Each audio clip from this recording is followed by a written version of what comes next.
है ना।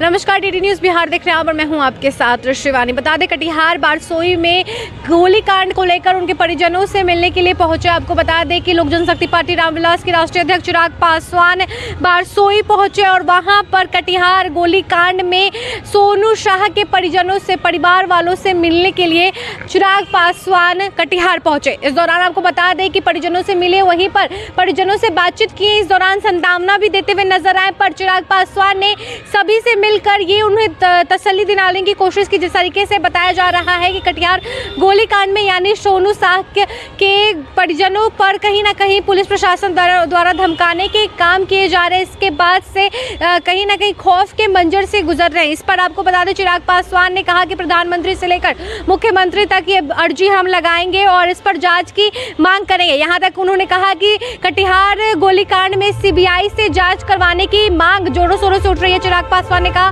कि इस पर हम बात करेंगे और कटिहार गोलीकांड में सीबीआई को सौंपा जाए ये जांच और सीबीआई से ही कराया जाए। इस पर कहीं ना कहीं चिराग पासवान ने कहीं ना कहीं अहम बिंदु रखा है। पहले सुनिए क्या कुछ बोल रहे चिराग पासवान इस बात को लेकर। देश के प्रधानमंत्री आदरणीय नरेंद्र मोदी जी और देश के रेल मंत्री आदरणीय अश्विनी वैष्णव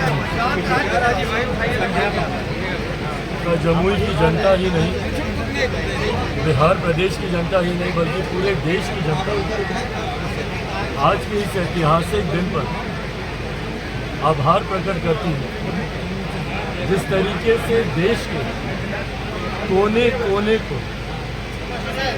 रेलवे के साथ सुलभता के साथ, सुविधाओं के साथ जोड़ने में जो आज एक नई आधारशिला रखी गई है, यकीनन ये प्रयास आने वाले समय में जब हम विकसित भारत के निर्माण की हम कल्पना करते हैं और जैसा प्रधानमंत्री आदरणीय नरेंद्र मोदी जी ने आज़ादी की 100वीं वर्षगांठ पर 2047 में जिस विकसित भारत की कल्पना की है, उसकी नींव में ये तमाम योजनाएं किसी भी राज्य के, किसी भी क्षेत्र की कनेक्टिविटी और सुलभ कनेक्टिविटी सबसे ज़्यादा महत्वपूर्ण होती है। ऐसे में ये शिकायत देशवासियों को लंबे समय से रही। एक सांसद होने के नाते मैंने भी इन शिकायतों का अनुभव किया लंबे समय से कि रेलवे स्टेशन पे वो सुविधाएं नहीं हैं, बुकिंग काउंटर्स नहीं हैं, आवागमन में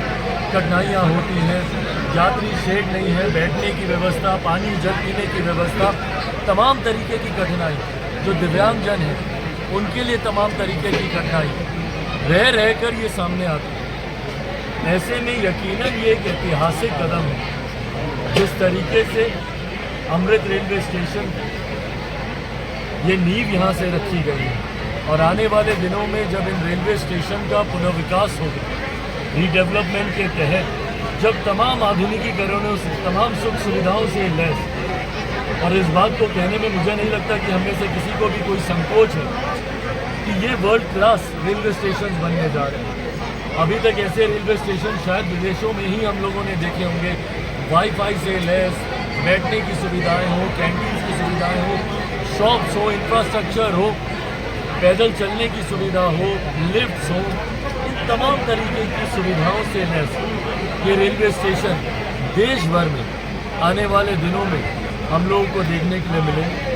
मेरे लिए खास तौर पर ये एक महत्वपूर्ण क्षण है।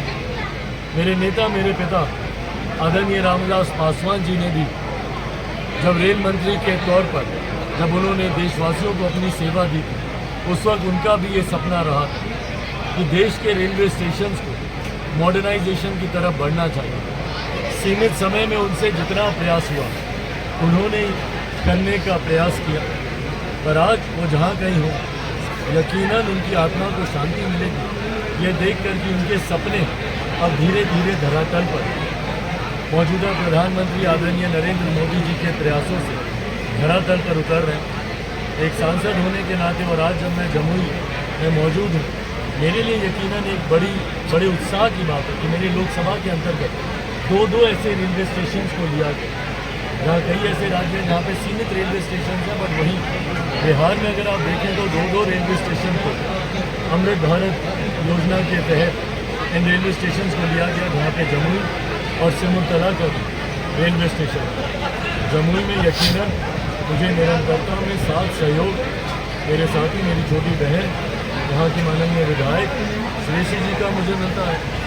और ये कहीं ना कहीं हम दोनों के लिए एक भावुक और एक गर्व से भरा हुआ लम्हा हम दोनों के पिता ने रेल मंत्री के तौर पर अपना योगदान देने का दोनों ने प्रयास किया और दोनों का सपना रहा कि वो एक विकसित भारत के निर्माण में अपना योगदान दे। और रेलवे की यकीनन उसमें बहुत बड़ी जिम्मेदारी आती है, ना सिर्फ रोजगार के तौर पर, जहाँ देश की एक बड़ी आबादी को रेलवे रोजगार देने का काम करता है, वहीं बेसिक इंफ्रास्ट्रक्चर डेवलपमेंट में भी एक बहुत बड़ी भूमिका निभाता है। ना सिर्फ लोगों के आने जाने को लेकर, बल्कि गुड्स, कई ऐसे प्रोडक्ट्स हैं, सामान हैं, जिसको देश के कोने कोने में पहुंचाने में रेलवे का बड़ा योगदान है। तो ऐसे में यकीनन हम दोनों के लिए, श्रेयसी जी के लिए, मेरे लिए, हम दोनों के पिता के सपने को जब आज हम पूरा होते। देखिए, चिराग पासवान परिजनों से मिलने के लिए पहुंचे। इस बीच में उन्होंने बैठकर सभी परिजनों से बातचीत की और परिजनों द्वारा बताया जा रहा है कि पुलिस प्रशासन द्वारा कार्रवाई और धमकी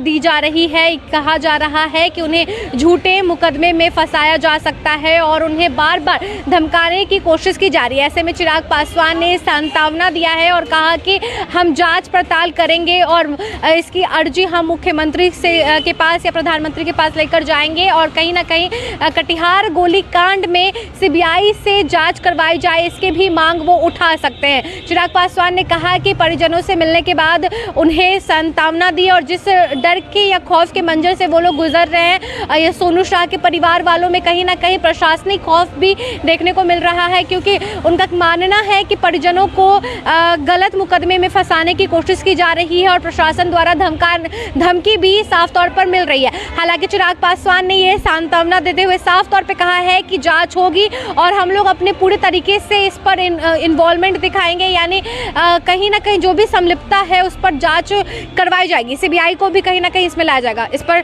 अभी क्या रहा है इस मुद्दे को लेकर कमेंट बॉक्स सेक्शन में लिखकर जरूर बताएं। फिलहाल इस रिपोर्ट में इतना ही। बने रहे हमारे चैनल टीडी न्यूज़ बिहार के साथ। धन्यवाद।